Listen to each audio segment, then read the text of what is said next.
So this is going to be part 3 of our core making series. This core that we're using or that we're making is going to be for a quirt. And so with a quirt, what I generally like to do is I have a single twist core underneath this, or I guess this is a double twist core. So there is a twisted core on the inside of this. I let it dry down and sand it just like in the previous video and wrap it all in electrical tape. And then I did the wraps on this with the second piece, and it's now completely dried out. And so for a quirt core, I need about 15 inches or so, and this is quite a bit longer than 15 inches. But I'm going to come back now and basically do the same process that we did previously. And I'm aiming for this to be 3/8 inches wide whenever it's totally finished. So after it already has the electrical tape on it and all that stuff. I want to say the electrical tape adds about 3 1/28ths worth of diameter. So I've got my calipers here, and what I do is I'll just go and find 3/8 on it and then back it up 3 1/28ths. So it looks like it should be 45 1/28ths is the diameter that I'm aiming for. So now that I know that, I'm going to come to my belt sander here, and I'm just going to run it, and I'm just going to take down these ridges and just get it to a consistent 45 1/28ths, pretty much all the way down this. And then after we're done here, we'll take some electrical tape and we'll finish it off. So hopefully this isn't too loud for y'all.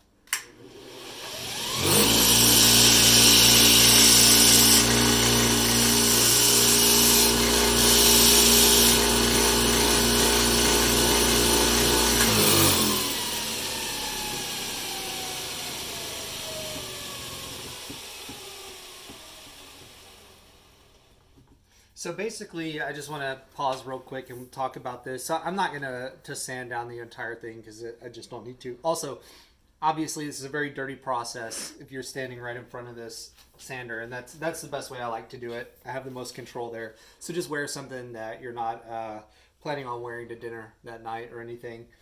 Wear some shop clothes. So anyways, all I did there is I just took down those ridges, and I don't want to do too much, but I'm still quite a bit large. So now that we know that, I'll just continue on.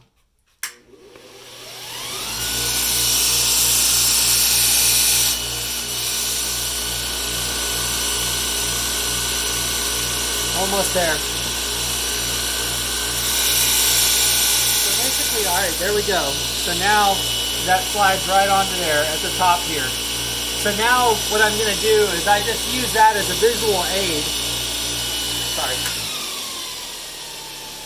So now what I'm going to do is I'm just going to use this as a visual aid. So I'll be looking at it like this and rotating it, and I'm just rotating it towards me the entire time. And now I'm just going to use that section right there as I go to try to get everything about that same size. And then I'll use the calipers to double check and make sure that I am at the right diameter there. And so this is all a very, very thick core. I could probably cut that section off there and then use this and come up with like a 3/4 inch quirt. It might be pretty nice, but I really like the way that 5/8 felt that I just made. So we're going to keep going with what we got. We're going to get it all to the proper diameter. And then once we're done, we'll come back and then show the process of how I wrap my tape on. Okay, so what I've done here is I just cut the very end of this off from what you saw last time. So I just got rid of the excess there. So now that's my point at 0. And then I measured 15 inches down this, and I just marked it with a Sharpie. Now I'll just cut that part off. You can do this in any number of ways. Actually, farrier's nippers, if you have them laying around, work pretty great for fairly small cores. For these beefier cores, they can get a little harder to cut through with a set of nippers. So I just like to take a hacksaw and do the job that way.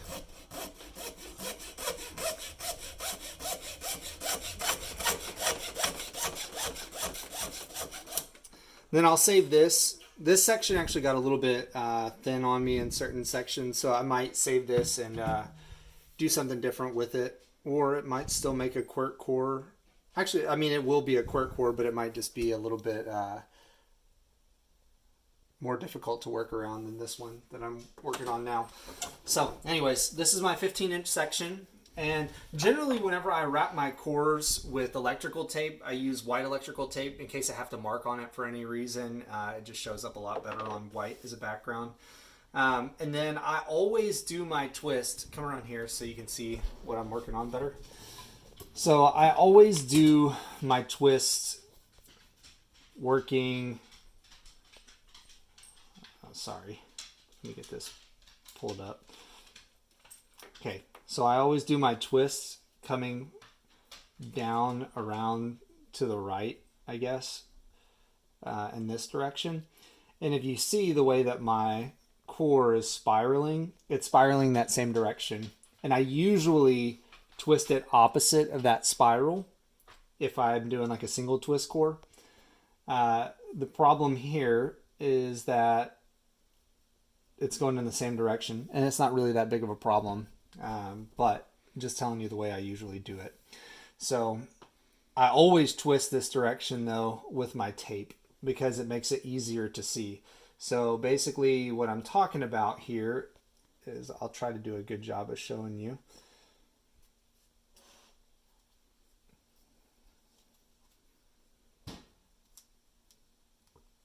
It's hard to kind of get it cast on there at first. Okay, so now what we're looking at is we're trying to get... Oh, it's starting to unravel. That's not good. As we're trying to get these pieces here, like the top of this strand, to line up with that little bump. So there's a little bump right in there, right there, that my fingernail's catching. And I want it to line up just right there. And then I want it to follow that all the way down.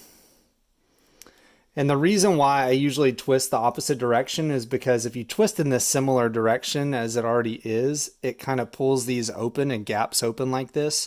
So just be really careful that you don't let this gap on you. So I guess if you need to, grab it from the top and hold on to it instead of on the bottom. It's kind of difficult to manage whenever it's not twisted in the opposite direction like that. I guess one way to fix that, or to make sure that that doesn't happen to you, is to braid it, or not braid it, is to twist your first section this direction, and then your second one that you twist would then be the opposite direction as your initial one, which would then set it up to be opposite of how you run your tape. So hopefully you followed that. I know that kind of could get a little bit confusing, but it's all about project management and setting things up to where everything's going to work out for you. So like this, I didn't do a good job of setting this up. So I'll need to make note that next time I do it, I need to twist this direction first so that whenever I wrap with my tape, everything comes together right. And so the reason why I do it this direction instead of coming around to the left is because it's easier for me to keep my eye on that and to run my tape and get a really even, good, smooth layer of tape. And that smoothness, the smoothness of your tape, getting this edge, top edge to that little bump, is paramount in creating a really solid, smooth core. And I wish you could just reach through and feel this and how smooth it's turning out. But keeping it from bunching up and overlapping itself too many times is going to give you a really nice, smooth core to braid over. And whenever you roll it, it'll show through in your finished body. And so we're just going to do this all the way down to the very end. And once we get all the way to the end, that's it. That's all that it takes. And then this thing will be ready to braid over. So thanks for watching.